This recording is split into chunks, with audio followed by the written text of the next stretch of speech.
Kena banyak kawan. Yang berniaga jangan sombong. Niaga nasi lemak elok-elok, InsyaAllah beratur orang. Tuan-tuan cuba tengok sekarang ni, India berniaga nasi lemak. Lah, ayam goreng, sotong semua dah. Beratur orang tuan punya panjang. Hak pakai tudung beratur juga begini. Rezeki Allah Ta'ala nak bagi pada dia. Penuh. Pasal apa? Pasal banyak kawan. Ustaz tahu daripada mana dia banyak kawan? Assalamualaikum warahmatullahi wabarakatuh. Allah Ta'ala sebut di dalam surah Al-A'raf, Alif Lam Mim Sad. Itu namanya adalah huruf-huruf rahsia. Ada ahli-ahli tafsir yang memberikan apakah pengertian Alif Lam Mim Sad, Yasin, Sad, Nun, Alif Lam Mim, Alif Lam Ra. Macam-macam yang diberikan. Ada ulama-ulama yang tidak memberikan penafsiran kepadanya. Diserahkan balik apakah makna Yasin, apakah makna Alif Lam Mim itu kepada Allah Subhanahu wa taala.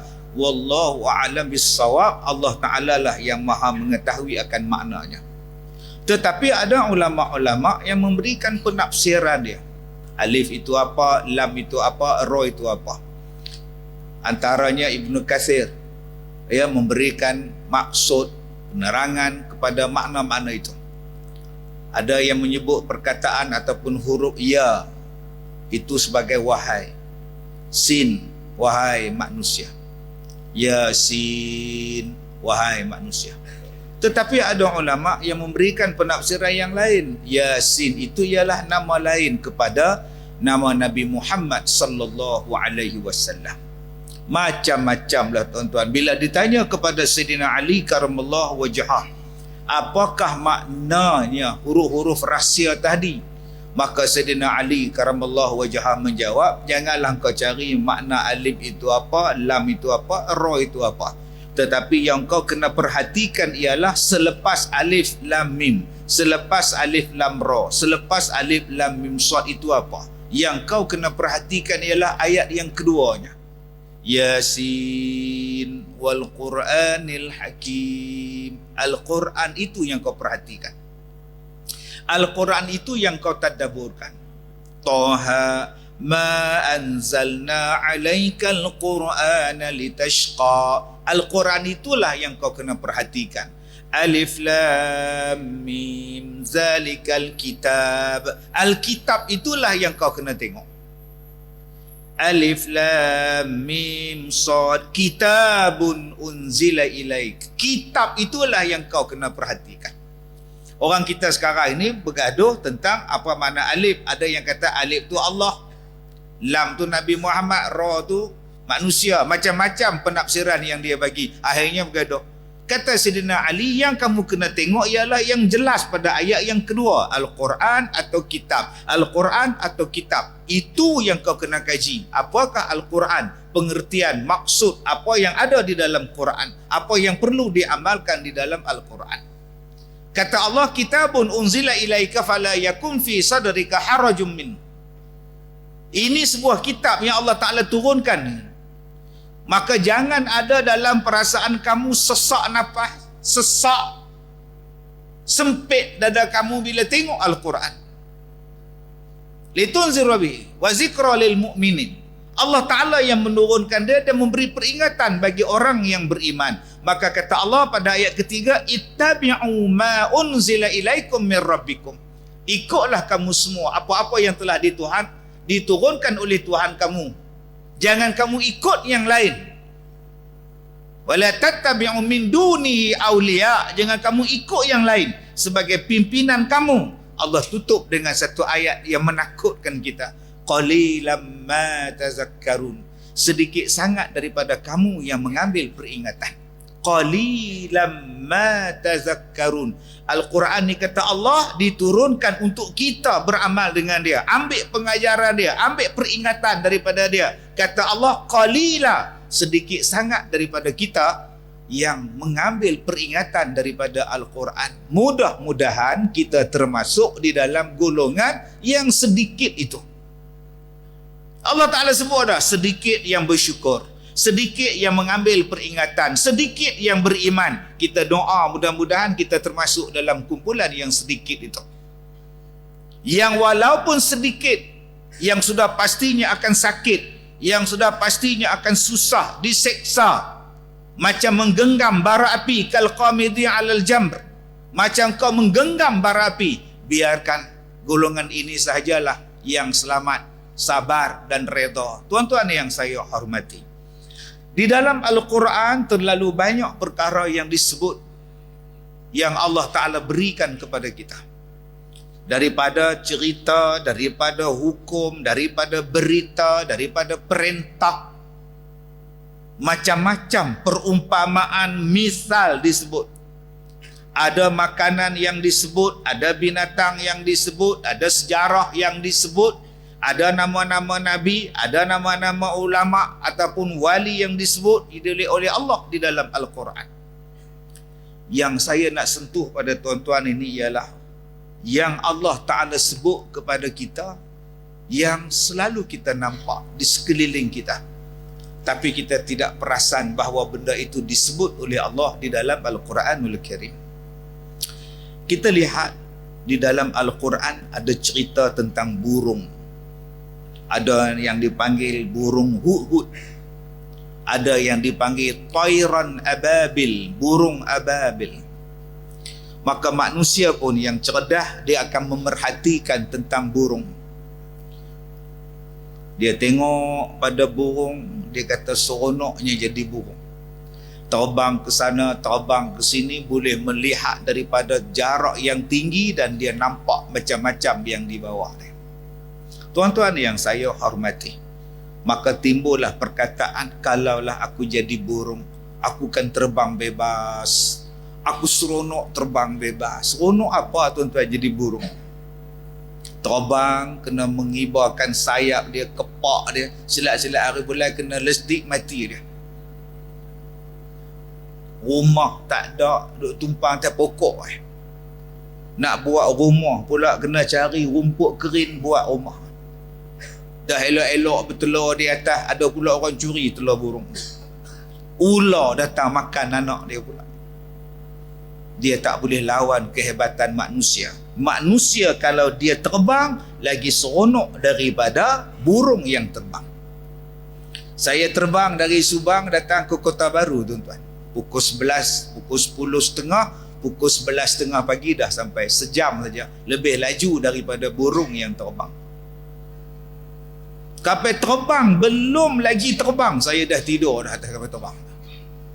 Kalau saya jadi burung, belum tentu saya dapat tidur bila terbang. Belum lagi saya terbang, dah ada orang perempuan main tanya, Datuk nak minum? Dah, pusat. Siapa yang pergi tanya kat burung? Burung dah minum. Duduklah kita atas kapal terbang tu tuan-tuan. Itu baru kapal terbang kecil tuan-tuan. Kipas angin dia di luar, sebab tu di dalam dia panas. Tak pernah faham? Tak faham sudah. Kipas di luar, kita duduk dalam, panas tuan-tuan. Bila lah nak sejuk kapal terbang ni. Tuan-tuan yang saya hormati, itu baru kapal terbang kecil. Belum lagi jet. Belum lagi kapal terbang yang hebat. Pengalaman saya pergi ceramah di Kelantan ni, ada orang minta saya ceramah di manakah itu. Saya kata tak boleh. Saya tidak ada penerbangan daripada Ipoh pergi ke Kota Baru. Saya ada di Radio Perak habis jam 5. Nak ceramah di Kelantan jam 9. Saya tak sempat nak ke Subang. Minta maaf lah. Tak dapat terima tawaran tuan. Tak apa Ustaz. Kami hantar kapal terbang ambil Ustaz. Kalau gitu sempatlah. Sebab dia hantar jet. Bayang tuan-tuan, nak ceramah di Kota Baru, dia hantar jet di Ipoh. Wah, Mak Saleh driver dia. Pramugari pun ada dalam jet tu. 8 seat saja. Dia datang dekat saya, Ustaz, Ustaz nak makan apa? Kita ada bihun, kita ada nasi lemak.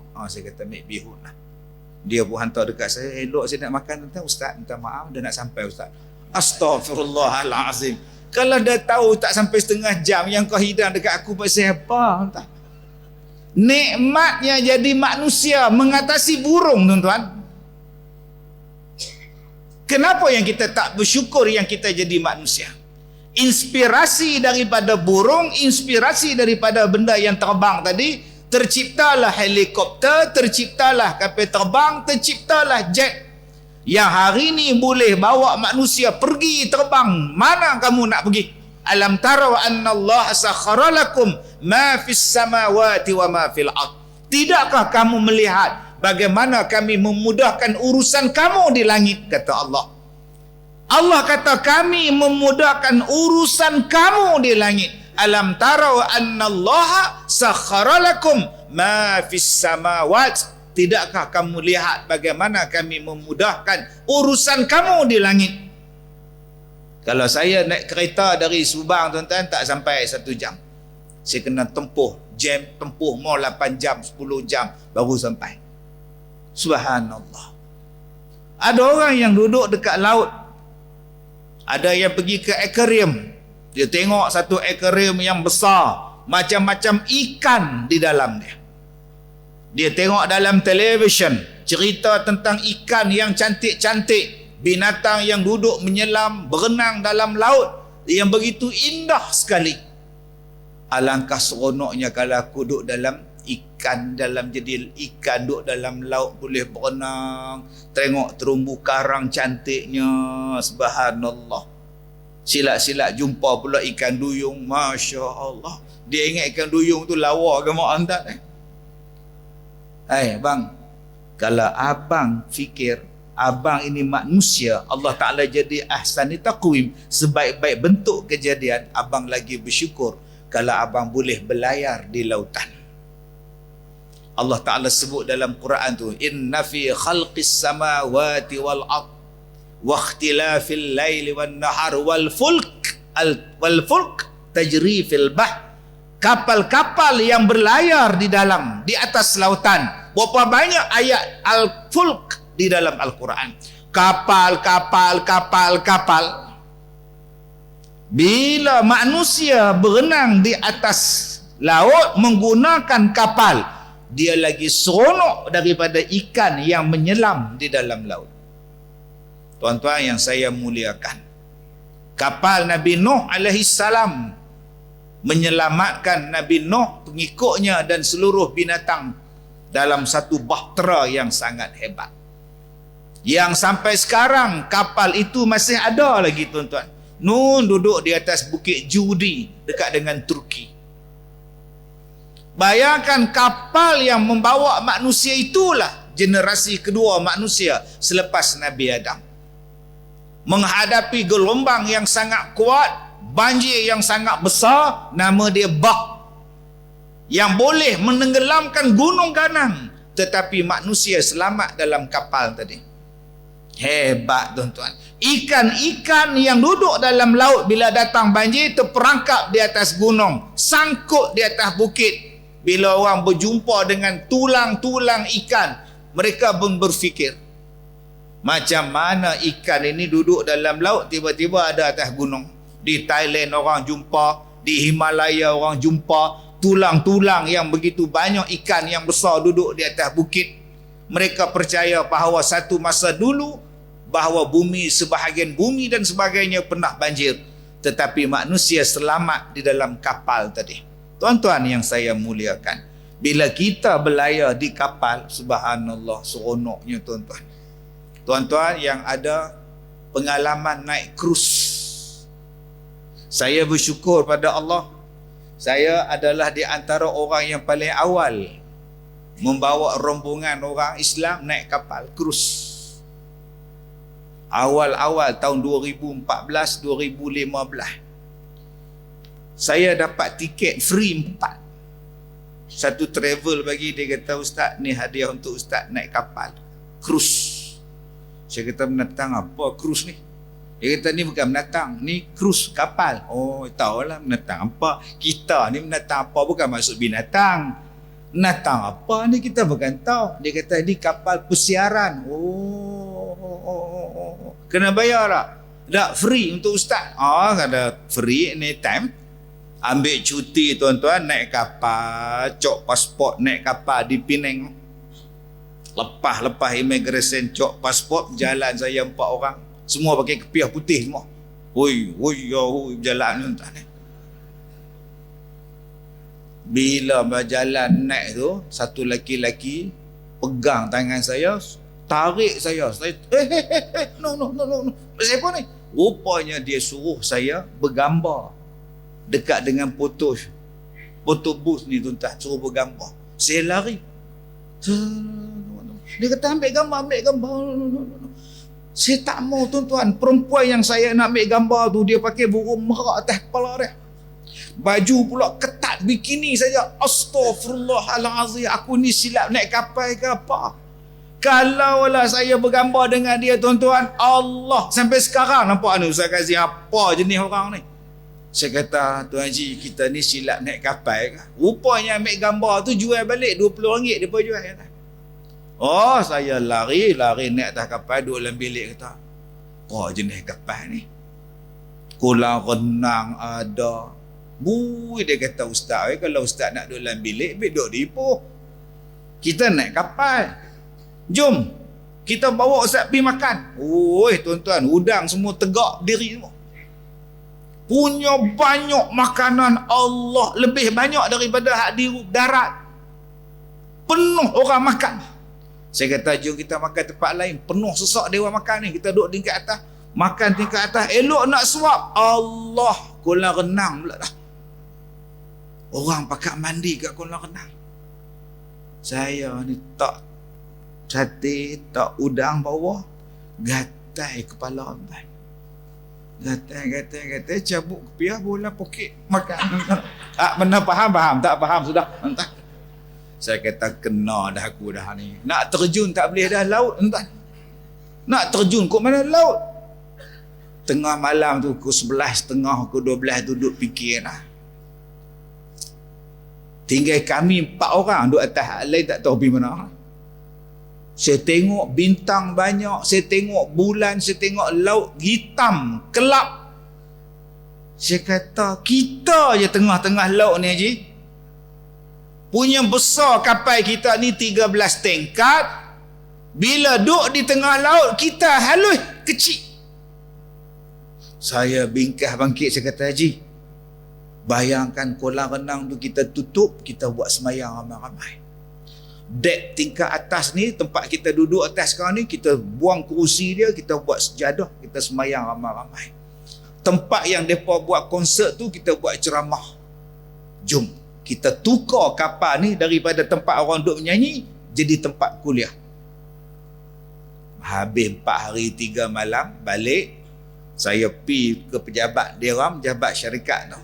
Saya kata, saya nak bawa jemaah saya, satu kapal saya nak bawa untuk buat pelayaran orang Islam.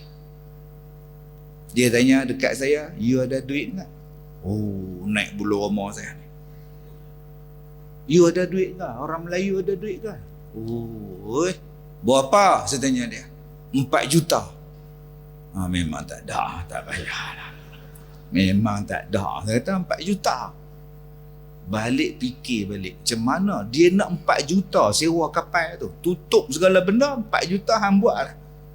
Akhirnya saya beli kabin demi kabin, tempah, lama-lama satu kapal saya beli tak payah 4 juta bayar.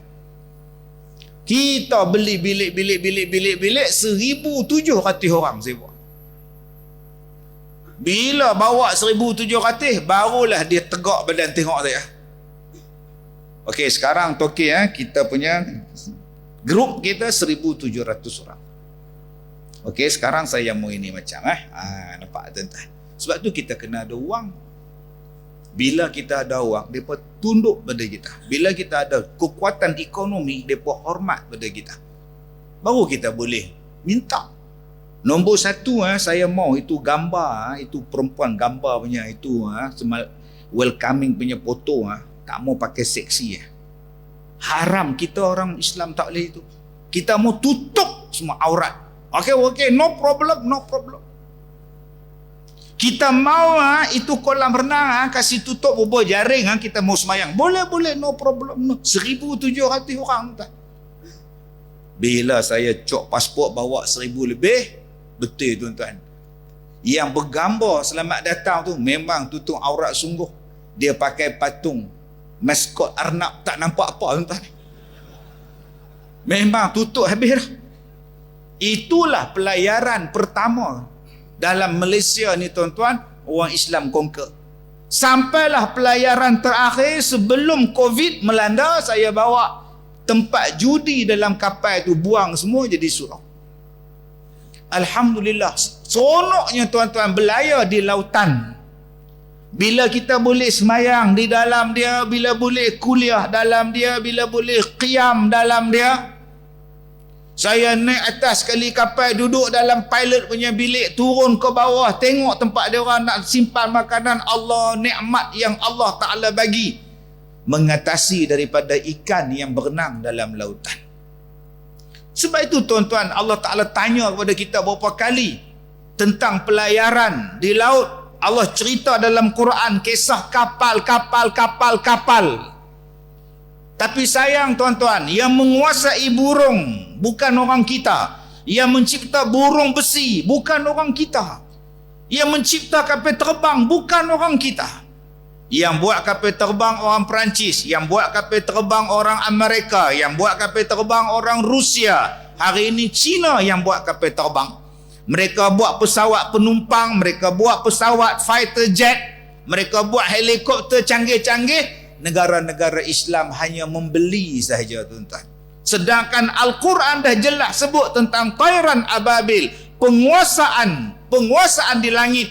Kau kontrol di langit, kau dapat kontrol di bumi ini. Allah Ta'ala sebut berapa banyak tuan-tuan tentang kapal. Tapi yang menjadi toke-toke kapal seluruh dunia bukan orang Islam tuan-tuan. Sedangkan pengangkutan daripada kapal lah menghasilkan pendapatan yang cukup besar dalam dunia. Tuan-tuan yang saya hormati, manusia kalau dia berfikir tentang sesuatu benda, istimewanya yang Allah Ta'ala jadikan pada dia sebagai manusia, alangkah seronoknya tuan-tuan. Sebab Allah Ta'ala sebut di dalam Al-Quran, Allazi khalaqa lakum ma fil ardi jami'ah. Dijadikan apa yang ada di atas muka bumi ini untuk kamu sekaliannya tuan-tuan. Dijadikan untuk kamu sekaliannya. Masya Allah. Cuba tuan-tuan tengok. Ada negeri dia tak ada hasil biji timah, tak ada kelapa sawit, tak ada getah, tak ada. Macam mana rakyat dia boleh hidup? Allah Ta'ala bagi pantai kepada dia. Allah Ta'ala bagi kepada dia laut yang sangat cantik. Daripada pantai dan laut mereka membina pusat pelancongan yang hebat. Nama dia Maldives. Satu dunia datang nak menyelam di Maldives. Hanya kerana laut dia cantik, terumbu karang dia cantik, resort dia cantik, duduk di lautan Hindi, tengah-tengah laut. Orang berduyung-duyung datang. Pasal apa? Pantai yang Allah Ta'ala ciptakan. Ada negeri yang padang pasir tuan-tuan, panas gila-gila. Hiruk, pikuk, bising, hon 24 jam. Saya rasa negara yang paling banyak hon dalam dunia ni dan bisnes ni paling untung tuan-tuan. Tuan-tuan pergilah berniaga di India. 24 jam hon. Negeri nombor 2 banyak hon, Mesir. Hon tak berhenti. Allah. Kawan saya bergaduh dengan isteri dia. Kes apa? Kes beli kereta second hand. Isteri marah. Abang ni duk beli kereta second hand, rosak tak berhenti, beli lagi second hand. Tahu suami dia kata apa? Kereta second hand lah bagus, rosak tak berhenti. Kereta lain kalau rosak berhenti. Astaghfirullahalazim. Yang mana faham, tak faham sudah entah ni. Rosak tak berhenti, terus jalan juga entah ni. Punca yang tu bergaduh entah. Tuan-tuan, Allah letak apa dekat Mesir? Allah letak bangunan 3 segi dan Allah letak mayat-mayat dalam dia. Berjuta-juta manusia pergi ke Mesir hanya nak tengok mayat Firaun, nak tengok piramid. Berapa banyak hasil yang dapat kepada Mesir hanya pada mayat Firaun, hanya pada piramid yang dibina, sejarah yang dibina. Maha kayanya Tuhan, tuan-tuan. Sebab itu kita jangan duk rasa kita ni rendah daripada yang lain. Saya cakap pada kawan-kawan saya di Lada, di Langkawi, kalau kita nak lawan Phuket, kita kalah. Kalau kita nak lawan dengan Bali, kita kalah. Di sana orang minum arak boleh, pusat urut boleh, tapi kita ni negeri Islam, duduk dalam tempat orang Melayu Islam semua dia. Kita tak boleh nak buat apa yang Bali buat. Kita tak boleh nak buat apa yang Phuket buat. Kita tak boleh nak buat apa yang Krabi buat. Tapi kita boleh buat apa yang Allah Ta'ala perintahkan kita buat. Allah Ta'ala perintahkan apa dalam Al-Quran? Ittabi'u ma unzila ilaikum min rabbikum. Ikutlah kamu apa-apa yang Allah Ta'ala perintahkan kepada kamu, yang diturunkan pada kamu. Kita buat pusat pelancongan yang tak ada di tempat lain buat. Nama dia apa? Nama dia Langkawi. Jangan kita rasa bila kita bagi cukai arak yang murah, orang datang minum. Dia orang bukan setakat minum arak, di tempat dia orang mandi dengan arak. Kalau kita nak sediakan pusat, nak urut-urut banyak-banyak macam di Phuket, tak payah. Kita buat benda-benda yang tidak ada. Allah Ta'ala bagi gunung pada dia orang. Di tengah-tengah Pulau Langkawi ada gunung Mat Cincang, ada gunung Mat itu, ada gunung Mat sana. Gunung tu kau boleh dapat hasil. Daripada gunung kau boleh dapat pendapatan yang hebat. Apa yang nak buat dengan gunung, Ustaz? Engkau bawa orang daripada bawah naik di atas gunung minum kopi. Nama dia kereta kabel. Orang naik, tuan-tuan, beratur panjang-panjang, berjuta orang main tengok. Pasal apa? Hanya kerana nak naik kereta kabel saja, nak tengok gunung yang tinggi. Dari gunung kau boleh dapat wang. Masya Allah. Naik kereta kabel ramai-ramai, sangkut pula dah. Allah. 40 minit duk menung, tuan-tuan. Tu nak kencing kat mana, tuan-tuan? Belas dah, jelas saya kata. Allah, tuan-tuan, dari gunung boleh dapat. Hebatnya jadi manusia.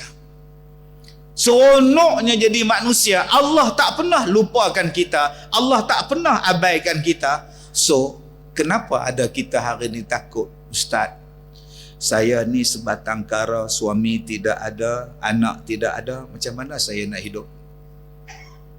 Ustaz, saya ni miskin, pelajaran tak ada, rumah tak ada, ni pun menumpang rumah asnaf. Macam mana saya nak hidup? Ustaz, anak-anak saya ni cacat. Nanti kalau saya mati, siapa yang nak jaga anak-anak saya, Ustaz? Tuan-tuan yang saya muliakan, Allah tidak pernah meninggalkan kita. Ma wadda'aka rabbuka wa ma qala. Kata Allah pada Nabi Muhammad, aku tak pernah meninggalkan kau. Aku tak pernah melupakan kau. Ma wadda'a, aku tak pernah tinggalkan kau. Allah tak pernah tinggalkan kita, tuan-tuan. Alangkah untungnya kita menjadi makhluk Allah. Bersyukurnya kita menjadi umat Nabi Muhammad sallallahu alaihi wasallam. Di tengah-tengah kemiskinan kita ada orang kaya. Sebab itu sedarlah diri bahawa kita yang kaya ni kena tolong orang yang miskin. Kerana adanya orang miskin inilah kau jadi kaya. Kerana adanya kehidupan manusia ini, jadilah apa yang ada sekarang. Bayangkan, tuan-tuan, ada orang tanya, Ustaz, kenapa saya miskin? Kenapa manusia kaya? Kenapa dibezakan kaya miskin? Kalau semua jadi kaya, siapa nak buat kerja? Tuan-tuan yang datang malam ni, semua ada 10 juta. Buka-buka dalam bank 10 juta. Agak-agak besok nak berniaga nasi lemak. Dalam bank ada 10 juta. Tuan-tuan nak buka kedai makan? Tak nak buka dah. Nasi lemak tak buka, apa pun tak buka. Yang jadi driver taksi berhenti. Yang jadi driver bas berhenti, hak jadi Tok Bilal berhenti. Tak ada siapa lah. Esok aku malas kerja, aku dah ada 10 juta, aku kaya. Dia pun start motor pergi cari nasi lemak. Tak ada siapa menega ni. Celaka betul. Sudah tuan-tuan. Tak ada siapa nak bersihkan sampah, tak ada siapa nak bersihkan tandas, tak ada siapa yang nak kerja kilang, tak ada siapa yang nak bawa kapal terbang, tak ada siapa yang nak jadi pramugari, tak ada siapa yang jadi cikgu sekolah, tak ada siapa dah. Sebab masing-masing dah jadi jutawan.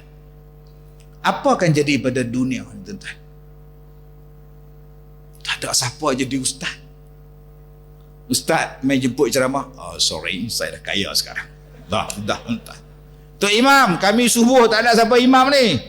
Dah pukul 6.30 tak sembahyang subuh. Imam ke mana? Saya dah kaya. DO lah jadi imam. Sudah tuan-tuan. Tak ada siapa lah tuan-tuan. Sebab itu Allah Ta'ala dia letakkan kita di tempat masing-masing. Bersyukur. Maka yang kaya hormat kepada yang lain. Yang kaya hormat kepada yang lain. Yang miskin, yang sederhana saling menghormati. Wa ta'awanu 'alal birri wat taqwa. Disuruhnya kita tolong menolong di antara satu sama lain pada jalan baik dan jalan takwa. Sebab itu tuan-tuan, Allah Ta'ala bagi kita kaya supaya kita bayar zakat. Allah Ta'ala bagi kita harta supaya kita boleh tolong orang lain. Teruk ustaz kan? Teruk apa? Jadi orang Islam pasal apa teruk?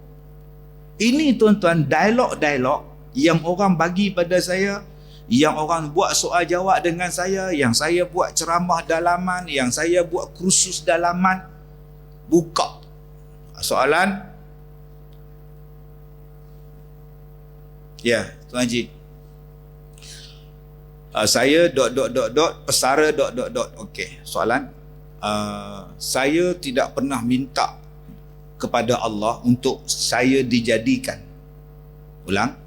Saya tak pernah minta untuk dijadikan oleh Allah. So, kemudian bila Allah jadikan saya, okey, Ustaz faham ya? Bila Allah jadikan saya, katakan saya tak sembahyang dan saya masuk neraka. Padahal saya tak minta pun dijadikan. Kalau saya tak dijadikan, saya tak masuk neraka. Masalahnya Allah dah jadikan saya, kemudian dia bebankan saya dengan perintah itu, perintah ini. Kalau saya tak boleh buat, saya masuk neraka. So, soalan saya, Ustaz faham tak? Saya faham, tapi soalan apa? Kenapa Allah jadikan saya, kemudian saya masuk neraka kalau saya tak sembahyang? Saya jawab, kenapa abang tak sembahyang? Kalau saya tak dijadikan ustaz, saya tak ada masuk neraka. Dahsyat tuan-tuan soalan.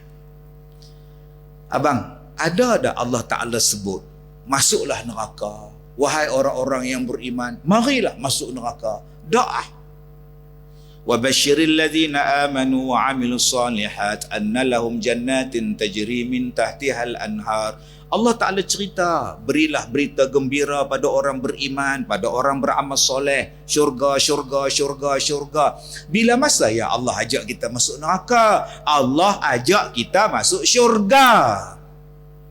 Syurga ni luas bang. Syurga ni bukan macam dewan kita.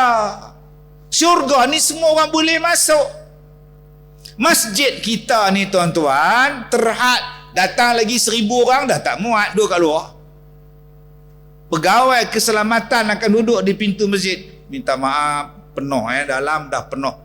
Jadi sembahyang di luar, sembahyang minta maaf. Masjid penuh. Tapi di syurga tak ada istilah tu. Malaikat tunggu dekat pintu syurga, minta maaf, syurga penuh, full house. Okey. Minta maaf tuan-tuan minta maaf tuan-tuan, syurga penuh. Agak-agak malaikat ada tak cakap macam tu? Tak ada.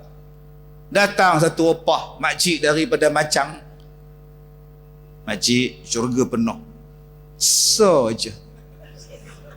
Sore je tak? Makcik faham tak? Syurga penuh makcik. Sliding door syurga tu muat-muat makcik tu. Tu pun punggung yang last kali tu. Makcik nak duduk tak mana makcik?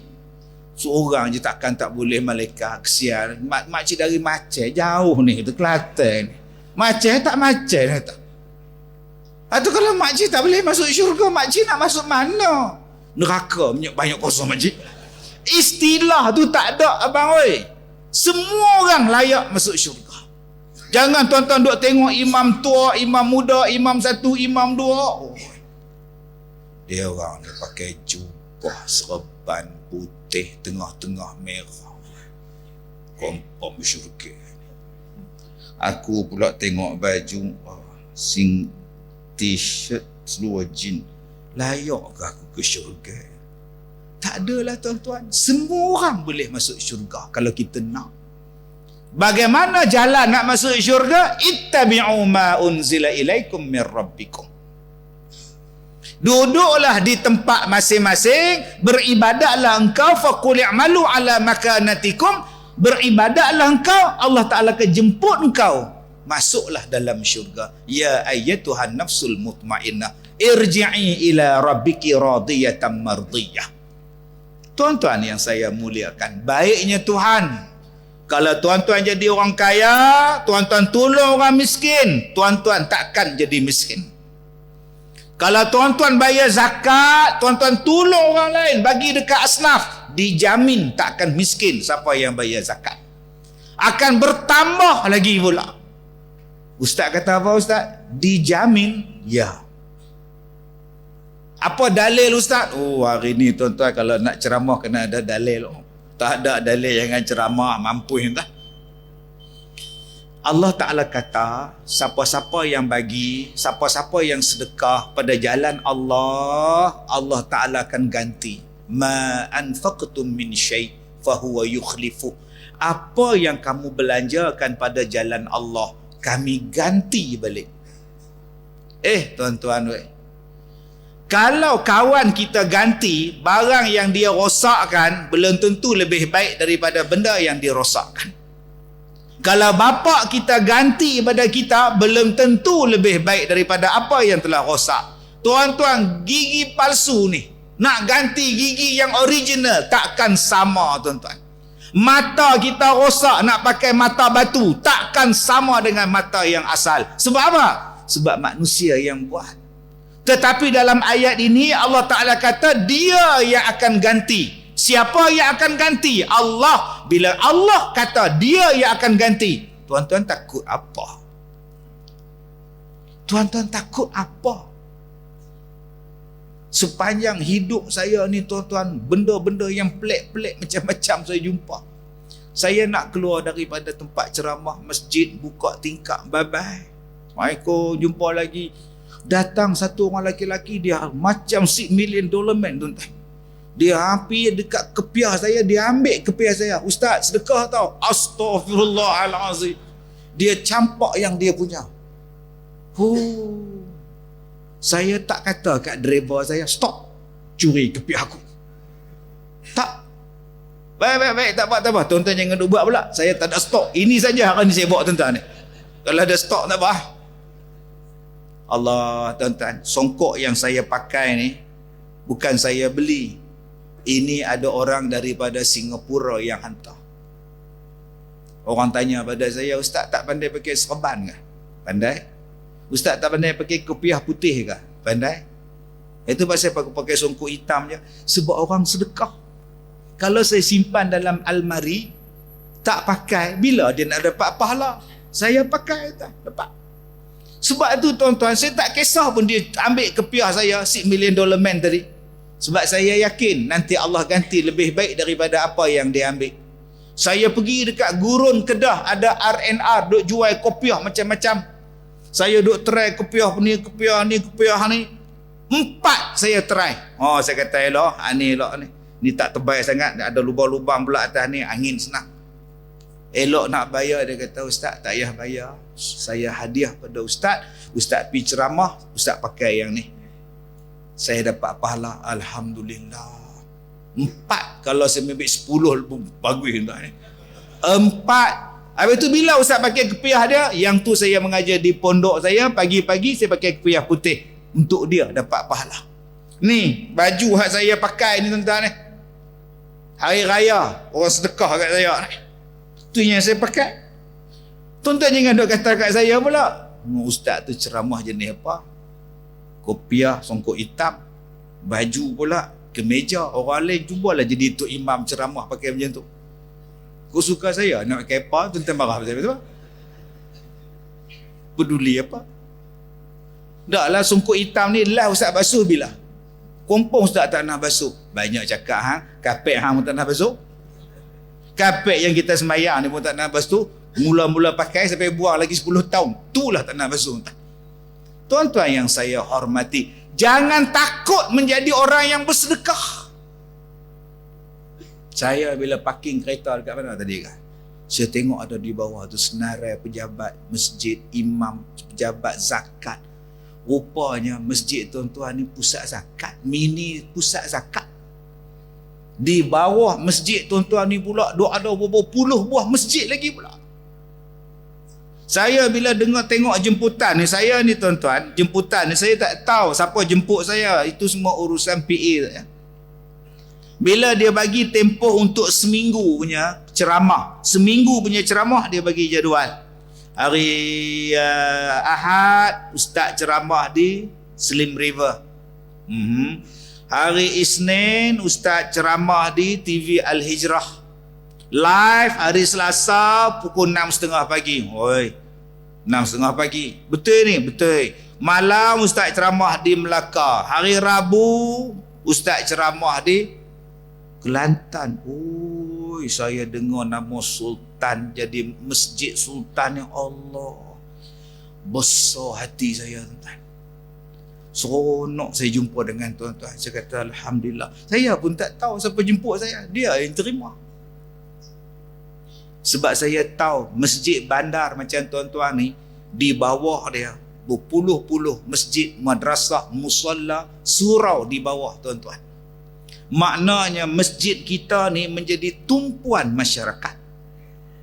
Bila menjadi tumpuan masyarakat, dianya akan menjadi macam-macam tumpuan. Bukan setakat orang datang solat, bukan setakat orang datang berjamaah menuntut ilmu. Yang minta bantuan pun ramai. Allahu Akbar. Sebab tu kalau kita ni tak apa terkenal, hidup senang. Sungguhan tak? Bila kita ni jadi macam ni, saya ni nak masuk tandas pun susah hati. Orang ambil gambar. Keluar-keluar tandas dia tunggu dah. Ustaz, gambar dalam tandas bang. Tak apa. Astaghfirullahalazim. Tuan-tuan tak susah hati. Bila jadi macam ni tuan-tuan, saya nak makan pun tak sempat. Elok nak suap, ustaz gambar, letak balik. Ustaz gambar. Bukanlah, tak tepilah. Okey, gambar. Tuan-tuan. Tetapi jangan lupa, bila kita jadi macam ni, hidup kita lagi dipermudahkan. Tuan-tuan, masjid tuan-tuan hebat. Masjid tuan-tuan ni membangun, menjaga banyak kawasan. Tapi Allah Ta'ala sayang pada tuan-tuan jemaah. Semakin ramai kita berjemaah di sini, semakin Allah angkat darjat kita. Semakin ramai yang datang bersolat di sini, semakin banyak malaikat yang mendoakan kita. Semakin banyak pengajian yang ada di sini tuan-tuan, semakin ramai tuan-tuan datang, semakin banyak dosa kita dihapuskan. Ini seronok. Saya pernah pergi ceramah tuan-tuan 5 orang. 5 orang. Bukan saya ceramah, saya singgah di surau. Tempat tu jauh lagi, saya singgah sekejap sembahyang maghrib. Saya duduk dalam kereta. Bilalah dia orang nak azan ni. Tak ada siapa nak azan maghrib. Surau tak buka. Datang satu hamba Allah, naik, buka kunci, buka lampu kipas semua. Allahu Akbar, Allahu Akbar. Baru datang orang.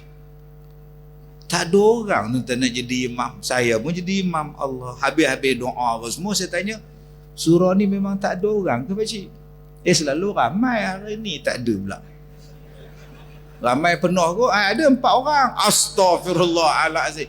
4 orang bagi dia dah ramai benar lah tuan-tuan. Tapi kita bersyukur tuan-tuan bila duduk di sini ramai. Bila ramai tuan-tuan, orang yang sponsor bayar duit air, berapa banyak pahala dia dapat. berwudu, bil air, dia bayar. Berapa banyak pahala sampai kat dia. Tuan-tuan yang wakaf buat kapek ni, berapa ramai yang duk sujud, berapa banyak pahala dapat pada orang yang wakaf kapek. Tuan-tuan, ada ekor ni tuan-tuan yang menjadikan orang selesa nak semayang, berapa banyak pahala yang dapat pada orang yang wakaf. Masya Allah, seronok. Sebab itu ada orang yang berlumba-lumba nak sponsor di Masjidil Haram, sebab mereka tahu berjuta-juta orang semayang dalam setiap hari. Berebut tuan-tuan. Tu yang hak duk cuci lantai tu, yang duk mop lantai, duk vacuum kapek tu tuan-tuan, tender dia agak-agak berapa juta setahun tuan-tuan. Saya tak mau sebut lah. Saya tak mau sebut, tapi orang kaya tuan-tuan. Saya kata Allah, besarnya pahala dia. Pekerja saja berpuluh ribu, sabun, belum masuk van nak bersihkan lagi, belum masuk cuti, gaji, kediaman, makan. Tapi untuk membersihkan masjid, khalas, dia bayar semua. Masya Allah. Adakah mereka jadi miskin? Tak ada tuan-tuan. Allah Ta'ala sebut dah, akan digantikan dengan rezeki yang lain. Dan Nabi sebut, ma naqasat sadaqatu min mal, tidak akan berkurang harta bila engkau bersedekah. Nabi sebut, tidak akan berkurang harta bila engkau bersedekah. Yakinlah dengan Allah tuan-tuan. Jadi saya syorkan, kita ada zakat, kita bayar pada pihak masjid. Kita ada sumbangan tetap. Kita tubuhkan grup kita 1,000 orang, bagi sebulan RM10, RM10,000. Yang inilah yang duk bantu orang miskin, asnaf, mu'alaf dan sebagainya, duk ada tempat kita. Kalau kita boleh buat grup macam-macam, WhatsApp macam-macam, WhatsApp grup macam-macam, kita hanya buat WhatsApp tentang bagaimana nak tolong orang, menjana pendapatan hanya dengan bersedekah saja. Saya ulang balik tuan-tuan, macam mana nak menjana pendapatan dengan bersedekah saja. Kalau burung itu yang terbang, Allah Ta'ala bagi rezeki. Kalau ikan dalam lautan, Allah bagi rezeki. Mereka tidak ada pekerjaan, mereka tidak ada sijil, mereka tidak ada boleh bercakap, tapi rezeki tetap dapat. Takkan kita Allah Ta'ala sia-siakan kalau kita bantu orang lain. Tuan-tuan, saya membina sekolah saya 17 tahun. Ini tahun yang ke-17. Orang selalu datang melawat sekolah saya. Sebulan orang datang melawat sekolah saya. Sekali melawat 20 bas. Hari Sabtu, hari Ahad 40 bas. 40 kali dengan 40 orang, 1,600 orang. Setiap minggu 1,600 sampai 2,000 orang melawat. Darat dengan sebulan duk ada berapa ribu orang dah. Katalah 10,000 orang datang melawat. Bermula hari Sabtu ni, buka balik lawatan. Orang melawat dari Kelantan, Terengganu, dari Singapura, macam-macam. Soalan yang mereka tanya pada saya, macam mana Ustaz boleh menampung kos yang begitu tinggi membangunkan sekolah tanpa minta daripada korporat, tanpa minta pada kerajaan, tanpa minta zakat, tanpa minta apa? Saya kata Allah yang uruskan, saya tak tahu. Kerja saya ialah bantu orang miskin, kerja saya ialah bantu orang cacat, kerja saya ialah bantu orang sakit, kerja saya ialah bagi rumah pada orang yang tak ada rumah, kerja saya sediakan makanan pada orang yang tak ada makanan. Yang lain-lain itu Allah uruskan, saya tak tahu. 17 tahun dah tuan-tuan, saya pun tak tahu. Ada sakit kanser. Pada Ramadan yang lepas, seorang mati ketika bulan Ramadan, kanser tahap 4. Sebelum Ramadan, 3 orang mati. 3 orang mati kanser. Saya bela orang kanser di sekolah saya. Saya bela orang yang dibuang anak-anak. Saya bela orang-orang yang kalau tak makan ubat, dia ketawa seorang-seorang. Bila makan ubat pun dia. Tak makan ubat, dia hambat parang. Dia kejar saya dengan parang. Oh makcik, oi, ubat makan tak? Tak. Kemudian dia ketawa. Saya lari dah tuan-tuan. Dulu dia hambat saya dengan cangkul. Orang macam tu pun saya bela. Sebab anak-anak tak nak bela. Mereng. Kawan. Adakah saya jadi susah? Tak. Punyanya Allah Ta'ala kata buat kerja ini. InsyaAllah yang lain-lain Allah Ta'ala uruskan. Tuan-tuan, kalau kita ada 1,000 orang, kita bagi RM10 seorang. Sebulan tetap RM10,000 kita dapat. Bagi dekat jawatankuasa masjid. Agihkan pada mereka yang memerlukan. Allah akan tambah rezeki pada kita. Tak ada pun Ustaz, gaji saya tetap 1,800 sebulan. Tak ada pun meningkat Ustaz. Saya dah bayar 3 bulan Ustaz. Gaji sama je Ustaz, RM10 sebulan keluar juga. Tak ada pun Tuhan tambah. Kata dapat anak baru ni, alhamdulillah lah rezeki. Itu bukan rezeki. Rezeki anak. Tadi awak cakap rezeki. Anak tu bukan rezeki. Bila awak mati, anak duk doa pada awak, bukan rezeki. Bila awak dah meninggal, anak ni semayang, pahala dia sampai pada awak, bukan rezeki. Bila awak nanti meninggal, duduk di alam yang lain, anak ni berpuasa, pahalanya mudah-mudahan sampai pada kita, bukan rezeki. Kereta awak ditinggalkan, rumah awak ditinggalkan, tak tahu siapa dapat, tapi anak itulah yang paling berharta untuk awak. Kenapa kita tak anggap harta yang paling bagus ialah anak kita? Sampai bila-bila tuan-tuan hasil dia, sehinggalah anak ini kalau kita didik dengan jadi baik, boleh berjumpa balik dengan kita dalam syurga. Rujuk di dalam surah At-Tur ayat 21, 22, 23 sampai ayat 27. Allah Ta'ala kata akan berkumpul balik mak dia, bapak dia, anak-anak dia yang dia musyfiqin, yang Allah Ta'ala akan kumpulkan mereka dalam satu tempat dalam syurga. Rupa-rupanya bila kita didik anak elok-elok, hasil didikan itu Allah bagi pahala dan Allah bagi rezeki di dalam syurga. Habis itu Ustaz senanglah cakap, dia ada anak, Ustaz ada anak, macam makcik tak ada anak. Makcik bukan tahu usaha. Menangis pula dah. Dia orang cakap, kalau minum air tasik dayang bunting dekat Langkawi boleh mengandung. Makcik 2 kali minum, tak ada mengandung. Yang mengandung dayang aja. Allah makcik oi. Allah bagi anak pun bagus, Allah tak bagi anak pun bagus. Tadi Ustaz kata dapat anak bagus, ini tak dapat anak pun bagus.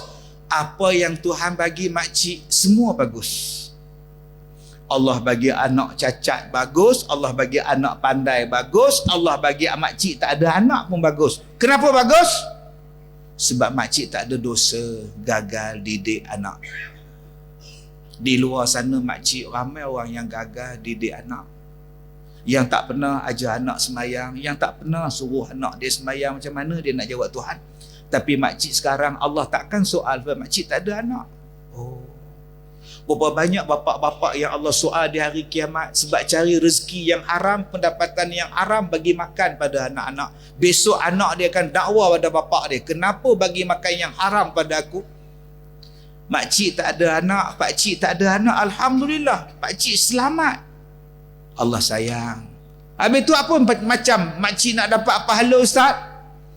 Makcik nampak di masjid ni. Nampak? Pakcik dengan makcik datang ke masjid, jadi sukarelawan di masjid. Makcik bawa balik telekong, bersihkan di rumah, keringkan, sidai elok-elok, hantar balik ke masjid. Berapa banyak orang musafir yang datang semayang di masjid guna telekung masjid. Makcik dapat pahala makcik, sukarelawan. Ada masjid yang tak pernah basuh telekung dia dah 6 bulan. Hitam. Datang musafir pakai-pakai, buang balik, muntah kat luar tu. Punya busuk. Gila pun tak busuk macam itu. Allahu Akbar. Sebab tuan-tuan, bukan semua yang musafir itu bawa telekung. Ada yang pakai seluar ketat, ada yang pakai baju ketat, semayang-semayang juga. Buat rombongan pergi pasar Siti Khadijah. Buat rombongan. Bila sampai, dia seorang tak turun. Pakcik, turunlah sembayang. Kita berhenti sembayang di masjid. Tak apalah, tak apalah. Kenapa tak apa pula? Tak apalah, makcik jaga bas. Bas tak berjalan makcik, driver pun pergi sembayang. Turunlah sembayang. Makcik tak bawa telekung. Lah, kenapa tak bawa? Tak sangka nak sembayang. Astaghfirullahalazim. Main sangka-sangka pula sembayang ni. Tuan-tuan, tengok-tengok di masjid kita ada sukarelawan yang jaga masjid, yang jaga telekung, yang jaga kapet, yang jaga sejadah. Tuan-tuan nampak ada yang duduk sejadah di stesen minyak, yang sejadah di RNR Lebuh Raya? Punya busuk sejadah dia. Saya tak pakai sejadah tu. Saya sembahyang atas simen tahtai. Sebab kalau kita sembahyang tu sejadah dia, Allah, tak tahu bawa apa, masam ke, sweet ke, sour ke, tak tahu entah. Sweet and sour ke apa ke. Sembahyang pula jemaah, tu imam tu pula sujud lama. Dia baca doa apalah. Kita hak dia tak tahan ni. Orang yang tak kahwin, kerja dia ambil sejadah-sejadah di sisi minyak, bagi tahu dekat toki dia, saya nak hantar dobi. Besok saya pulangkan balik. Kerja dia seluruh sisi minyak di Macang, surau di Macang ni, dia masuk dalam bonet kereta dia, dia hantar kedai dobi, dia hantar dobi, besok dia hantar balik. Kapetnya wangi, sejadahnya wangi, orang datang sembahyang, Allahu Akbar. Tu punya banyaknya tuan-tuan nikmat Allah Ta'ala bagi. Jadi kita yang Allah Ta'ala bagi rezeki, kita tak boleh nak jadi imam, kita tak boleh nak jadi Bilal, kita sibuk. Saya sibuk ustaz, saya tak boleh jadi penceramah, saya tak boleh jadi orang ni, tapi saya ada gaji saya ustaz. Kalau begitu, kau jadikan ini sebagai satu tempat, platform untuk aku nak dapat pahala, nak dapat kebaikan dengan ganjaran apa? Zakat, infak, sedekah, pahala yang mengalir. Bagi pada atas nama mak kita, sedekah atas nama bapa kita, sedekah nama suami kita, arwah isteri kita, pahalanya berpanjangan dan kita akan jadi kaya. Orang tanya, ustaz, rahsia untuk kaya? Saya sebut dua. Rahsia untuk kaya yang pertamanya ialah kena banyak kawan. Kena banyak kawan. Yang berniaga jangan sombong. Niaga nasi lemak elok-elok, InsyaAllah beratur orang.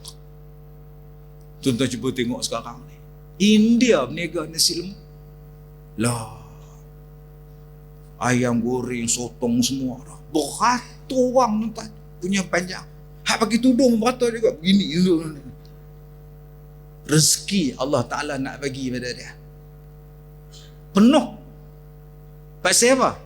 Pasal banyak kawan. Ustaz tahu daripada mana dia banyak kawan?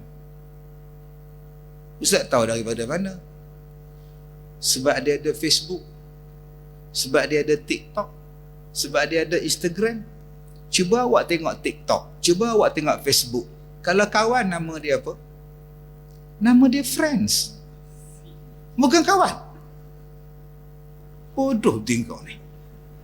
Nak jadi kaya kena banyak friends. S di belakang. Jom kita jadi kawan-kawan. Bila tuan-tuan banyak kawan, senang hidup tuan-tuan. Kawan saya tak ramai tuan-tuan. Facebook saya 2 juta. Instagram 1 juta.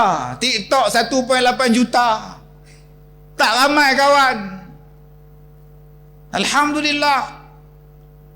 Bila saya ramai kawan tuan-tuan, nak makan, ustaz dah bayar. Allah, saya baru nak bayar. Dah ada orang bayar lah. Dah ustaz. Siapa dia tak tahu ustaz. Dia kata bayar untuk ustaz. Kawan Facebook kita dia. Kalau lah saya tahu dia nak bayar, saya minta sedap-sedap lagi. Chicken chop ke, lamb chop ke. Allah, kaya saya tuan-tuan. Banyak kawan. Banyak kawan. Saya pergi duduk tepi jalan tu, kereta rosak, tayar pancit. No tuan-tuan. Berhenti macam itu je. Turun orang berhenti. Tak apa ustaz, kami tukarkan tayar Ustaz. Alhamdulillah, aku tak reti tukar sebenarnya. Tapi kalau tuan-tuan sombong, tak ada kawan, asyik bergaduh saja dalam Facebook tuan-tuan, bila tuan-tuan nak jadi senang? Jom kalau nak jadi kaya, masjid ni kena banyak kawan. Masjid kena banyak friends. Sebab tu saya suka, saya bagi tahu pada Tuan Imam tadi, dalam ceramah nanti letakkan nombor akaun masjid waktu saya ceramah. Saya ada ramai kawan. Kita bantu masjid kita ni untuk jadi pusat membantu orang lain. Masukkan sehari RM1 pun cukup. Tuan-tuan bayangkan kalau 1 juta orang, 500,000 bagi RM1 cukup lah. Allah kena hebat. Allah Ta'ala sebut benda ni dalam Quran. Tuan-tuan boleh ambil daripada surah Al-Ankabut. Macam mana labah-labah nak memerangkap makanan. Dia membina sarang labah-labah. Sarang labah-labah dia simple. Nipih je. Tiup dia angin bergegar. Daripada satu titik, dia mulakan satu connection. Dia connect. Dia sambung, antara itu dia sambung. Antara itu dia sambung, dia membentuk antaranya. Dalam bahasa Inggeris disebut inter. Sambung sana, sambung sini, inter. Akhirnya dia membentuk satu jaring. Jaring itu dalam bahasa Inggeris nama dia nets. Bila disambung dia jadi internet. Lama dah Allah Ta'ala sebut dalam Quran tuan-tuan kisah labah-labah. Jom masjid jadi internet. Menjadi penyambung kepada semua orang. Dan tuan-tuan di sinilah yang kena bantu pada masjid. Macam mana aku nak jadikan pusat di sini. Sebab kita adalah makhluk yang terbaik. Kita adalah insan yang terbaik. Kita menjadi umat Nabi Muhammad sallallahu alaihi wasallam. Tuan-tuan, saya sebutkan tadi, ada orang yang menjadikan pantai sebagai tempat rezeki dia. Ada orang yang menjadikan gunung sebagai tempat rezeki dia. Ada orang yang Allah Ta'ala jadikan mayat kubur sebagai tempat rezeki dia untuk dia dapat. Tuan-tuan, gunakan masjid tuan-tuan dan pengimarahan masjid sebagai tempat untuk tuan-tuan menghebatkan ekonomi kita. Cari jalan macam mana nak buat pelancongan ibadah. Kadang-kadang viral daripada imam saja, tuan. Viral imam saja, friends tengok, orang datang sebab nak tengok imam. Kenapa orang datang ramai sembahyang ni? Sebab nak tengok imam viral. Kenapa? Dia kena penampar dengan selipah. Nasib baik sempat elak, tuan. Kenapa tak elak? Kata dia. Allah kalau dia nak bagi rezeki tuan-tuan, hanya kerana imam tu saja tuan-tuan, datang ramai orang. Tuan-tuan hanya letak tabung saja, beramai orang masuk. Kadang-kadang orang datang ke masjid sebab imam dia, Allah Ustaz, kenapa? Allah tangkap leleh Ustaz. Leleh apa? Ingui. Dia baca Quran Ustaz. Allah. Saya imam. Allahu Akbar. Angkat takbir pun dah naik bulu roma dah. Alhamdulillahi Rabbil Alamin Ar-Rahmanir Rahim Maliki Yaumiddin. Macam Mekah. Wow. Habis salam tu dia tanya orang belakang, macam Mekah tak? Astaghfirullahalazim. Itu pun viral juga tuan. Hanya kerana imam baca macam itu, begini orang datang. Allah. Sebab itu kita dah ada teknologi, kita ada friends, kita ada internet, kita ada masyarakat. Masya Allah. Tapi takkan saya nak datang Ustaz, saya di Johor Bahru. Betul hebat betul lah masjid tu Ustaz. Ada di Kedah masjid ni. Di Merbuk Kedah. Ada RNR dia, Sebelum masjid itu terkenal, saya pergi dah. Saya pergi, saya masuk dalam tandas dia. Allahu Akbar. Tandas jenis apa ni? Saya keluar balik, betul ke tandas? Takkan tandas macam ni masjid. Tandas hebat tak? Sebelum masjid tu top, saya pergi dah. Masa tu dalam perancangan pembinaan, yang dah siap masjid, yang dah siap tandas dia. Tandas dia pun lah luar biasa. Wah. Orang Perak ni kalau tengok benda besar, bapa. Disebut bapa. Bapa. Cantik tu. Dia jarang sebut mak. Tuan-tuan, dia jarang. Dia bapa je tuan-tuan. Bila saya masuk dalam masjid, lain macam masjid korang ni. Saya buat kuliah, habis-habis tu Tok Imam dia datang jumpa saya. Ini kita akan buat R&R Ustaz, sebab masjid kita ni tepi jalan. Jadi dia orang pemandu lori ke bas ke apa ke, itu tempat makan Ustaz, itu untuk rehat dia orang, ini hotel dia orang, ini tempat gunting rambut pun ada Ustaz, ini kios ini semua. Semua yang mereka nak cari ada di masjid Ustaz. Hari ni betul tuan-tuan, begini orang datang melawat masjid dia. Orang yang nak pergi ke mana-mana pun singgah semayang di masjid dia. Kau nak makan apa? Chicken chop. Kau nak makan apa? ABC. Kau nak makan apa? Ada di masjid. Masya Allah tuan-tuan. Jadi jangan kita anggap masjid ni hanya untuk tempat semayang saja. Masjid adalah tempat untuk menjana ekonomi, bantu masyarakat. Dan hari ni masjid di Merbuk itu dah buat. Kita tinggalkan fashion lama punya. Ada setengah masjid tuan-tuan, pintu tandas pun tak ada. Allah, seram. Kita kelang kabut turun kereta tak tahan dah di hujung-hujung dah ni tuan-tuan, tahu tak? Dah nak terkencing tu dah hujung-hujung dah. Lari-lari masuk dalam tandas, pintu tak ada. Oh, sudah mana pula dah. Rupanya ada sandar dekat luar pintu tu. Dia sandar tu. Kita angkat pula masuk dalam, tutup. Tekankan kangkang dalam masjid. Satu tangan duk tekan pintu, satu tangan duk buka air. Masa itulah orang tolak pula. Ada orang sibuk lah kau. La ilaha illallah tuan-tuan. Saya pernah pergi masjid, pintu tandas dia lubang besar tu. Saya tak perasan bila saya duduk mencangkung.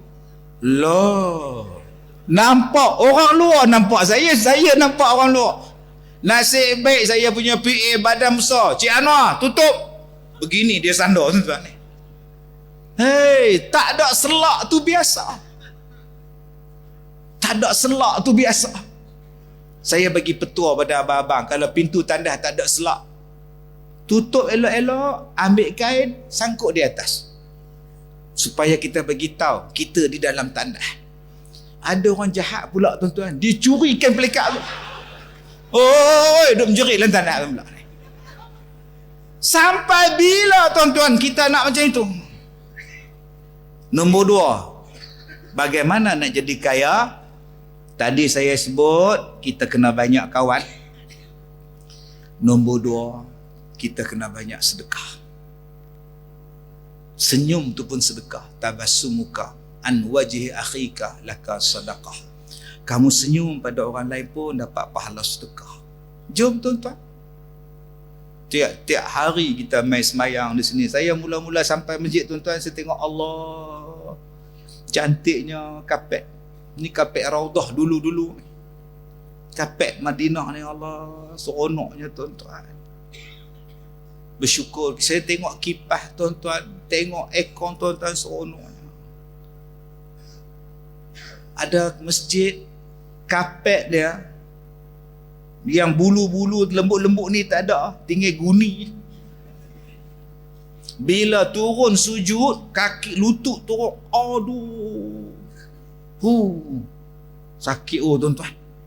Tapi kita hari ni bila sujud, hidung pun tenggelam, dahi pun tenggelam. Tu yang sujud-sujud tak bangun-bangun dah, tertidur punya lama sujud, sedap. Allah, saya pernah semayang sekali dekat satu hamba Allah.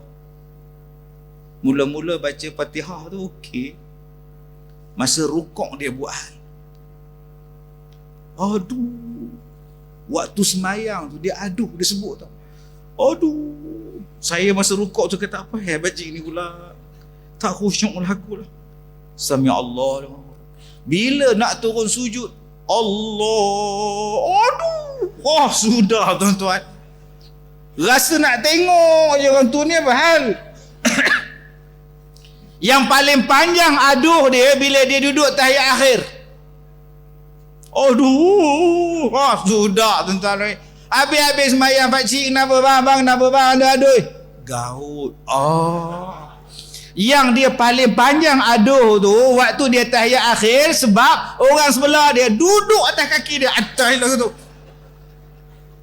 Dah lah orang duduk atas kaki dia, kapek pula keras. Aduh, mana boleh aduh ya bang, batal lah semayang bang. Oi. Allah, tuan-tuan, Allah Ta'ala bagi rezeki pada kita apa? Macam-macam.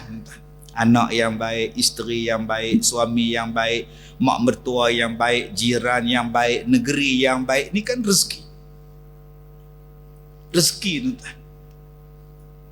Saya duduk di Kota Baru.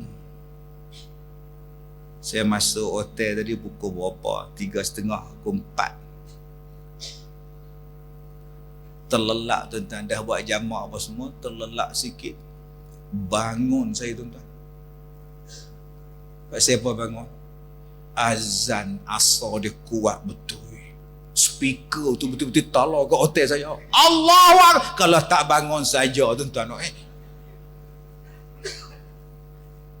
Kita mendengar azan rezeki. Ada negara yang saya pergi ceramah, no azan. Wow. Saya pergi ceramah tuan-tuan kat masjid dia. Saya tunggu bila nak azan. Rupanya tak boleh pakai azan di atas. Dia kena manual. Allah bang tu. Saya tengok pakcik ni naik sutuh tu, naik tangga bang di atas. Allah bang. Loh. Orang Pakistan bang. Allahu Akbar, Allahu Akbar. Yang datang 4 orang. Kesian tuan-tuan. Kita duduk di negeri kita, azan boleh, semayang boleh. Jom tuan-tuan, pelihara nikmat yang Allah sedang bagi ni. Kalau Ramadan yang lepas kita boleh kunci jam untuk sahur, kenapa sekarang tak boleh kunci jam untuk subuh? Kalau Ramadan yang lepas 7 anak dalam rumah, campur mak bapak 9 handphone dia bunyi alarm. Pukul 5 pagi semua bunyi handphone, bunyi macam-macam alarm lagu. Tet tet tet tet tet tet. Sampai jiran sebelah pun bangun. Kenapa sekarang bila subuh senyap? Pesan pada anak kita Aiman, 5:30 kunci jam. Besok kita sembahyang subuh. 5:30 bangun. Kunci macam mana yang kita buat? Kenapa tuan-tuan? Saya sebut subuh sebab kita dah dilatih sahur sebulan. Kita dah biasa bangun pagi. Anak-anak kita pun biasa bangun pagi. Datang sembahyang subuh. Kenapa Ustaz? Sebab ada satu hadis Nabi sebut, man shalla subha fahuwa fi dhimmatillah. Siapa yang sembahyang subuh berjemaah, orang itu berada di dalam pemeliharaan Allah. Orang itu berada dalam pemeliharaan Allah. Siapa yang sembahyang subuh, Allah jaga dia. Tuan-tuan, bayangkan Allah yang jaga kita. Tuan-tuan takut apa? Kalau tuan-tuan sembahyang subuh tiap-tiap hari di masjid, tuan-tuan takut apa? Allah jaga kita, takut apa? Yang kita hari ni banyak takut. Pasal apa? Subuh tak buat. Pergi masjid tak buat subuh, duduk di rumah pun tak sembahyang subuh. Sebab tu kita takut. Dengan hantu pun kita takut. Kita tak pernah dengar lagi dalam berita tuan-tuan, hantu cekik orang. Seorang lelaki meninggal dunia akibat dicekik Pontianak di Macang, Kelantan. Pernah tuan-tuan dengar berita tu? Yang ada dibunuh. Perompak membunuh. Yang tu ada. Hantu tak ada. Pemuda tersebut tinggal berseorangan di rumah dan dipercaya dicekik oleh Pontianak. Polis sedang memburu Pontianak tersebut. Tobat lahum tak ada, tuan-tuan. Habis tu yang makcik takut pasal apa? Takut dengan hantu. Biarlah. Saya pindah satu rumah. Pindah rumah. Malam-malam di rumah saya tu orang basuh kain dekat bilik mandi. Isteri kata, abang, siapa basuh bang? Kita tak pernah basuh kain, kita guna mesin basuh. Ini begini, membasuh begitu teruk sekali. Gosong. Biarlah dia lantak dia. Abang takut. Orang rumah takut apa kau? Tak payah biar dia. Malam besok basuh lagi. Siapa tuan-tuan dalam bilik air basuh kain? Saya pergi kat bilik air tu, saya tak buka pun saya pun takut. Saya kata kat dia, kau nak basuh ke, kau nak sedia kain, kau buatlah. Tapi bil air naik bulan ni, jaga kau. Malam besok tak basuh dah, tuan-tuan. Ini cerita betul, tuan-tuan. Tak payah, entah kau takut apa, kita ada Tuhan. Makcik takutlah duduk seorang. Makcik tak pernah bersorangan, makcik. Belah kanan ada seorang, belah kiri pun ada malaikat makcik. Allah pun ada dengan makcik. Makcik takut apa? Ustaz, saya takutlah saya duduk seorang. Masa bila saya duduk, kita duduk seorang, malaikat belah kanan ada, malaikat belah kiri ada. Masa bila kita seorang, apa yang ditakutkan? Allah bersama dengan kita. Apa yang kita takutkan? Bagaimana tuan-tuan nak dapat kekuatan, kehebatan penjagaan daripada Allah? Jawapan dia ialah subuh. Ini tempat untuk kita subuh. Macam masjid yang ada dekat Temerloh Pahang. Subuhnya macam Jumaat. Saya pergi ceramah waktu maghrib. Masya Allah, ramainya orang. Dia kata, Ustaz, subuh macam ini Ustaz. Astaghfirullahalazim. Bila saya duduk, sehabis ceramah tu, saya duduk di hotel.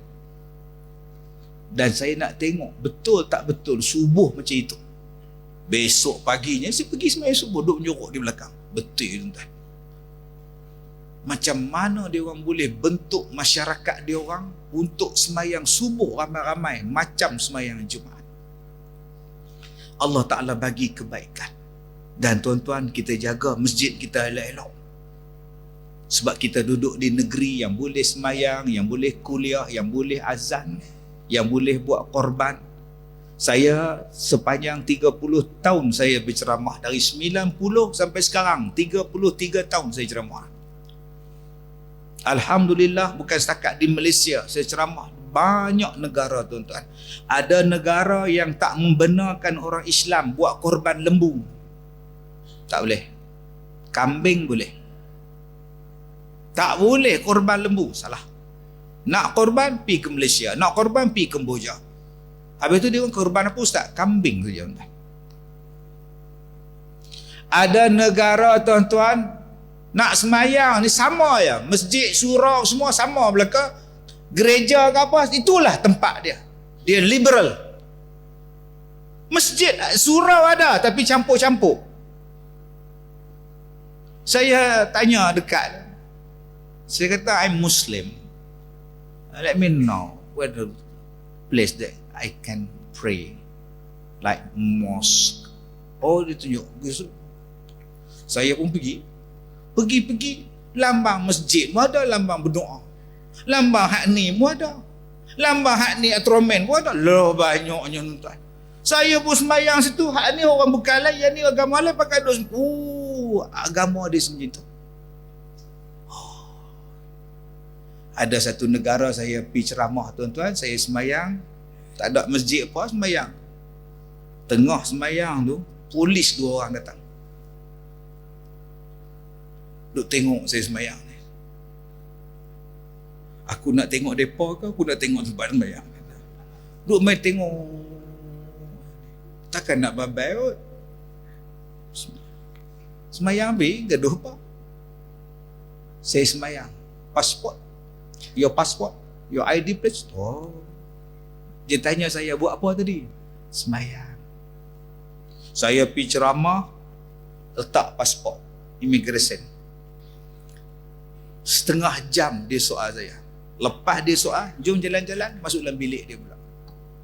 Sebab keluar dekat dia punya komputer dia tu, nama saya, pekerjaan saya apa? Preacher.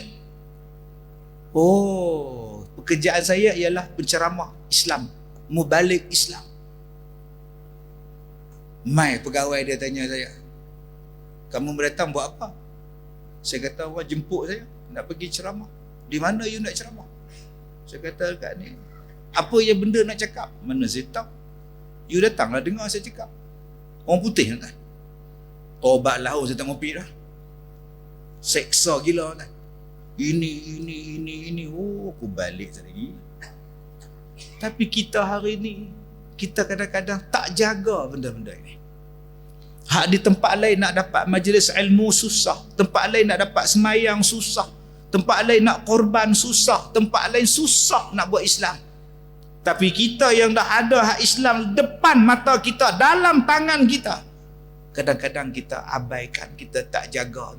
Dan bila dia hilang, belum tentu kita boleh dapat balik. Tuan-tuan dan puan-puan, saya akhiri ceramah saya pada hari ini. Kita ambil balik semangat Ramadan kita yang lepas. Kita sambung berterusan sampai Ramadan yang akan datang. Yang pertama, solat berjamaah. Ramadan yang lepas, jemaah paling cantik. Jom kita teruskan. Rapatkan saf, satukan hati. InsyaAllah. Nombor 2, sepanjang Ramadan yang lepas, kita adalah yang paling kuat bersedekah. Bersedekah. Kita sambung lagi Ramadan. Sampai Ramadan yang akan datang. Yang ketiga, Ramadan yang lepas, kita banyak subuh di masjid. Kita sambung lagi, tuan-tuan. Yang keempat, sebelum kita bersahur pada Ramadan yang lepas, kita qiyam. Jom kita qiyam. Buat qiyamul lail. InsyaAllah, Allah Ta'ala bagi kekuatan pada kita. Yang seterusnya, pada Ramadan yang lepas, kita ziarah mak bapak kita, raya kita ziarah mak bapak kita, sanggup jam berjam-jam nak balik Kelantan. Jom teruskan ziarah mak bapak kita. Jangan kita kedekut untuk berbuat baik dengan mak bapak kita. Saya tak pernah cium tangan bapak saya. Saya tak pernah cium muka ayah saya. Saya tak pernah peluk ayah saya. Saya tak pernah beli kain pelikat, cap gajah duduk ke, gajah berlari untuk ayah, saya tak pernah. Saya tak pernah buat baik pada bapa saya. Sebab bapa saya meninggal umur saya 8 bulan.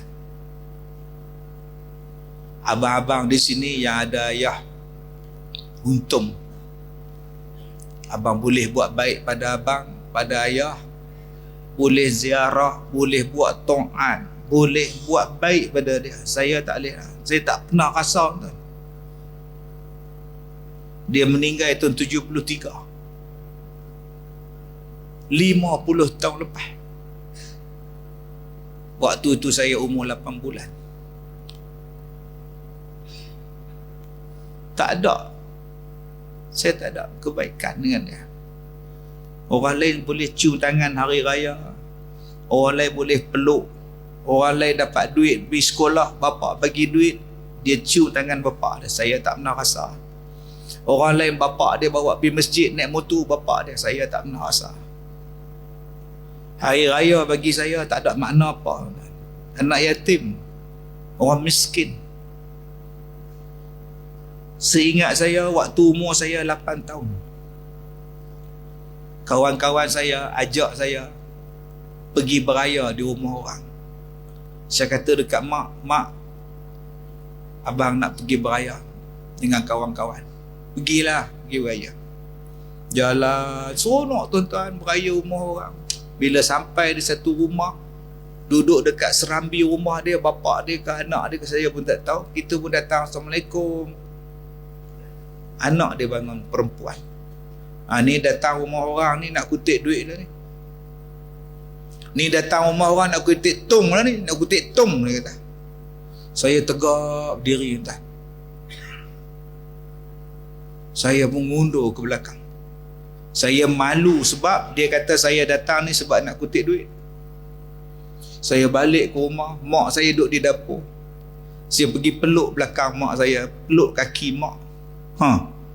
Tadi kata nak beraya, kenapa balik? Tak payahlah mak, tadi orang tu cakap abang datang rumah dia sebab nak kutip duit. Malulah mak. Mak saya peluk saya, tuan-tuan. Mak saya peluk. Dia kata tak apa, kita raya berdua. Sampai umur 17 tahun, tuan-tuan, saya tak pergi beraya rumah orang sebab takut orang kata saya minta duit. Tapi walaupun tidak ada bapa, tak menghalang semangat kita. Tuan-tuan, ayah masih hidup, bapa masih hidup. Buatlah baik untuk dia orang. Mudah-mudahan Allah bagi ganti syurga pada kita. Jangan derhaka pada mak bapak. Hari Sabtu Ahad lepas saya ceramah di kampung saya, di Slim River, di Felda Besau. Bulan Ramadan lepas, saya panggil semua kawan-kawan mak saya yang masih hidup, umur 80, 70. Saya kata, akak-akak, makcik-makcik, semua ni adalah anak murid mak saya. Saya hidup dengan akak-akak daripada tahun 80. Saya kenal Kak Nah Syarif, Kak Jam, Kak Harrison. Saya ambil hadiah bagi. Terima kasihlah Kazim, ingat kamu pada aku ya, kata dia. Saya tak pernah lupa Kak Nah Syarif. Mai Kak Jam pula, kamu tak pernah lupakan aku. Kak Jam kan kawan mak saya. Saya sambung silaturahim dengan kawan-kawan mak saya yang masih hidup. Kemudian saya balik sampai di Jalan Besar. Terus saya teringat jalan daripada Slim River nak pergi ke Sungai. Daripada Felda berhenti pada Jalan Besar. Itulah satu nostalgia saya dengan mak saya yang saya takkan lupa. Bapa saya meninggal tahun 73, mak saya kahwin baru tahun 77. Masuk Felda. Saya ikut bapa tiri saya masuk Felda. Bila kami nak balik kampung, mak saya nak balik kampung, mak saya dapat adik nak balik kampung beraya. Saya ikut. Masa itu saya umur 10 tahun. Bawa beg. Mak kata nanti mak tumpang orang. Siapa-siapa nak keluar Jalan Besar, mak nak tumpang. Mak tahan kereta, kereta tu berhenti. Nanti kamu tumpanglah siapa-siapa pun. 25 batu daripada Felda nak pergi Jalan Besar. Tunggu pula. Tahan satu pakcik tumpang. Nak mana? Balik kampung. Tumpang Jalan Besar. Boleh. Dia bawa saya naik motor. Mak saya dah naik kereta, tak kereta siapa entah. Saya tumpang belakang. Pakcik tu tanya pada saya, kamu anak orang asli ke? Tak orang Melayu. Oh, ingat kau orang asli? Itu dia tanya saya. Sampai sekarang saya masih ingat. Allahu Akbar. Bila sampai di Jalan Besar, saya tengok mak saya dengan adik saya tunggu bawah pokok. Saya pun pergi dekat mak. Mak kata, kamu tunggu. Bas warna merah. Merah hati, kamu tahan bas tu. Kita nak ke Sungai. Saya pun tahan. Tunggu bas. Nampak jauh tahan. Bas berhenti, saya naik ke bas. Mak saya pun naik bas, dukung baby. Orang nak balik raya tuan-tuan tahun 80. Mana ada kereta? Highway pun tak ada tu 80. Semua pakai bas. Penuh sesak dalam bah. Berdiri. Saya berdiri dekat besi bah tu, tiang tengah-tengah tu. Mak saya nyandar dekat kerusi sambil dukung adik. Tak ada siapa pun tuan-tuan Yang bangun bagi mak saya duduk, dukung anak, diri pegang kursi, saya pegang besi, bawa beg. Orang ramai dalam bas berdiri. Adik saya pun satu hal, tengah-tengah sesak macam itulah menangis. Menangis. Saya tengok muka mak saya, adik menangis lagi kuat pula lah. Mak saya ni terus duduk atas lantai bas, selak baju dia, nyusukan adik di celah-celah kaki orang ramai. Dan tak ada siapa pun tuan-tuan yang bangun bagi tempat duduk pada mak saya. Dan mak saya tak ada malu, tak ada apa, janji adik ni senyap, bersila atas lantai bas. Sejak tu saya cakap, aku nak kerja betul-betul, aku nak belajar betul-betul, aku tak nak mak aku susah. Tuan-tuan, itulah mak kita, sanggup bersusah payah untuk kita. Tak ada malu, tak ada apa. Yang penting anak, yang penting kita ni boleh membesar dan berjaya. Mak saya pun dah meninggal 2011. Hanya kenangan-kenangan itulah yang ada pada kita sekarang, tuan-tuan. Tuan-tuan, untung ada mak, masih lagi hidup mak. Jagalah mak elok-elok, taatlah mak elok-elok. Mereka dah terlalu banyak berkorban untuk kita. Jadi tuan-tuan, saya bangunkan sekolah saya ni. Tiap-tiap kali saya balik, saya akan berhenti depan pintu pagar sekolah saya. Walaupun jam 2 pagi, 3 pagi, tak ada tangan, tuan-tuan. Ya Allah, kalaulah ada pahala, aku buat sekolah ni, jaga orang miskin, jaga orang susah ni, ya Allah, aku hadiahkanlah pahala ni pada ibu dan ayahku, ya Allah. Tak ada benda lain boleh buat. Tuan-tuan, kita ada mak kita, kita ada bapa kita. Apa yang kita nak buat untuk mereka, baik yang dah kembali atau yang masih hidup? Salah satunya sedekah atas nama mereka. Mudah-mudahan sampai pahalanya pada mereka. Dan masjid inilah mengalu-alukan sumbangan, tuan-tuan. Berilah atas nama arwah ataupun pada mak bapak kita yang masih hidup. Itu yang kita mampu buat untuk mereka. Terima kasih pada tuan pengurusi masjid, terima kasih pada tuan imam, terima kasih pada semua yang datang.